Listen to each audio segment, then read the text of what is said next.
ان میں سے کسی نے کہا کہ آپ سلیم کو نفسیاتی ڈاکٹر کے پاس لے جائیں۔ سلیم کے بڑے بھائی شاہد سلیم کو اپنے ساتھ لے کر ڈاکٹر کے پاس چلے جاتے ہیں۔ ڈاکٹر نے معائنہ کرنے کے بعد بتایا کہ آپ کا بھائی کافی زیادہ خوف زدہ اور ذہنی دباؤ کا شکار ہے۔ کیا کسی نے اسے ڈرایا یا کوئی دھمکی دی ہے؟ ڈاکٹر کی یہ تشخیص اپنی جگہ درست تھی کہ سلیم خوف زدہ ضرور تھا، لیکن جس پر اسرار چیز کے زیر اثر سلیم پر خوف طاری تھا، اس خفیہ چیز تک ڈاکٹر کی رسائی اور علاج ممکن نہیں تھا، کیونکہ ایسے پر اسرار اثرات ڈاکٹری علم کے دائرہ کار سے باہر ہوتے ہیں۔ ڈاکٹر کی دی ہوئی میڈیسن سے سلیم کو کوئی افاقہ نہ ہوا اور اس کی حالت ویسی ہی رہی۔ سلیم کی حالت دن بدن کافی زیادہ بگڑتی جا رہی تھی۔ کبھی وہ اپنے کمرے میں دوڑنا شروع کر دیتا اور کبھی الٹے پاؤں چلنا شروع کر دیتا۔ کبھی سلیم کے کمرے سے خوفناک آوازیں آتی اور ایسے لگتا ہے جیسے اس کے کمرے میں کوئی بہت تیزی سے بھاگ رہا ہو۔ ایک دن سلیم کے کمرہ سے کافی چیخنے اور چلانے کی آوازیں آ رہی تھیں۔ سلیم کے گھر والے جب سلیم کے کمرے میں گئے تو سلیم اوندے منہ پڑا ہوا تھا اور کمرے کا منظر تبدیل ہو چکا تھا۔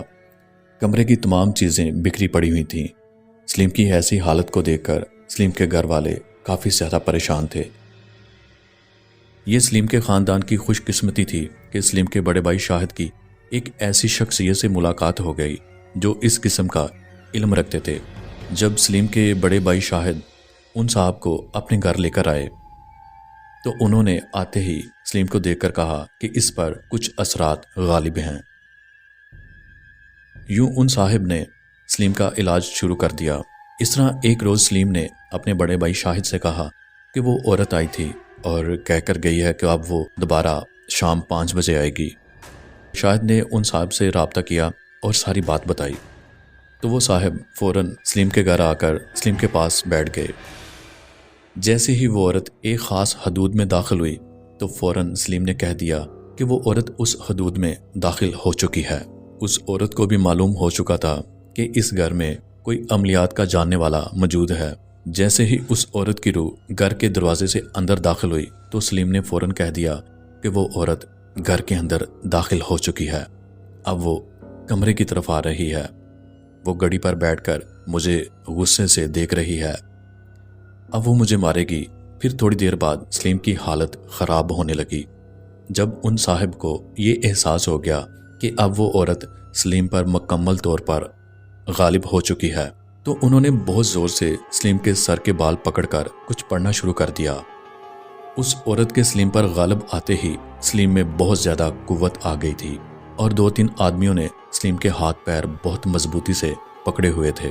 اب ان صاحب نے سلیم کے بالوں کو زور زور سے کھینچتے ہوئے جھٹکا دیا اور کہا کہ تو کون ہے اور کہاں سے آئی ہے اور اس لڑکے سے کیا چاہتی ہے؟ اس پر وہ عورت سلیم کی زبانی بدلی ہوئی آواز میں بولی کہ میں سندھ سے آئی ہوں اور میں اپنے ٹھکانے پر عبادت کر رہی تھی کہ اس لڑکے نے میری پوری عبادت کو ناپاک کیا ہے اور میں اسے نہیں چھوڑوں گی۔ تجھے اس لڑکے کو چھوڑنا تو پڑے گا ورنہ میں تجھے جلا کر مار ڈالوں گا۔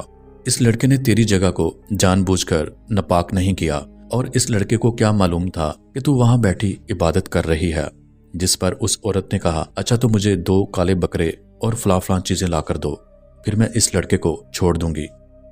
اس پر ان صاحب نے کہا کہ یہ لوگ تو بہت غریب ہیں اور تیری اس بات کو یہ لوگ پورا نہیں کر سکتے۔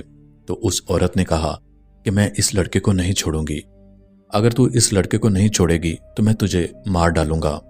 یوں ان صاحب نے بہت دیر تک بات چیت کرنے کے بعد اس عورت سے وعدہ لیا سلیم کو تنگ نہیں کرے گی اور اس کی جو جگہ سلیم سے انجانے میں ناپاک ہوئی تھی اسے یہ لوگ صاف کر دیں گے۔ پھر اس عورت نے اس جگہ کی نشاندہی کرتے ہوئے ایک درخت کے نیچے اپنا ٹھکانہ بتایا اور پھر وہاں سے چلی گئی۔ جب سلیم اپنے ہوش میں آیا اور نارمل ہوا، سلیم کے بڑے بھائی شاہد نے اس روز پیش آنے والی تمام باتیں معلوم کی، پوچھا کہ وہ کس کس جگہ گیا تھا اور کہاں سے گزرا۔ سلیم نے بتایا کہ میں بس سے اتر کر سیدھا گھر واپس آ رہا تھا کہ کچھ دور جانے کے بعد مجھے حاجت محسوس ہوئی اور میں نے ایک درخت کے نیچے بیٹھ کر پیشاب کر دیا۔ یوں وہ جگہ ناپاک ہوئی اور وہ عورت سلیم کا تعاقب کرتے ہوئے سلیم پر غالب آ گئی۔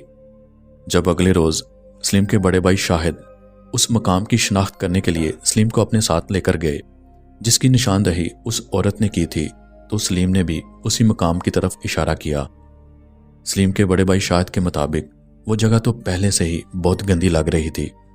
خیر شاہد نے وہاں پر کچھ اور مٹی وغیرہ ڈال کر ایک تھوڑی اونچی سی جگہ بنا دی اور پانی وغیرہ چھڑک کر اگربتی جلا دی، اور پھر وہ لوگ گھر واپس آ گئے۔ اس کے بعد وہ عورت پھر کبھی سلیم کو تنگ کرنے نہیں آئی۔ شاہد اور ان کے گھر والوں نے سلیم کی اس پر اسرار کیفیت کے ساتھ اپنے 10 روز انتہائی تکلیف کے عالم میں گزارے۔ یہ تو تھا آج کا واقعہ۔ اللہ تعالیٰ آپ کو آسانیاں عطا کرے اور آسانیاں تقسیم کرنے کا شرف بخشے، آمین۔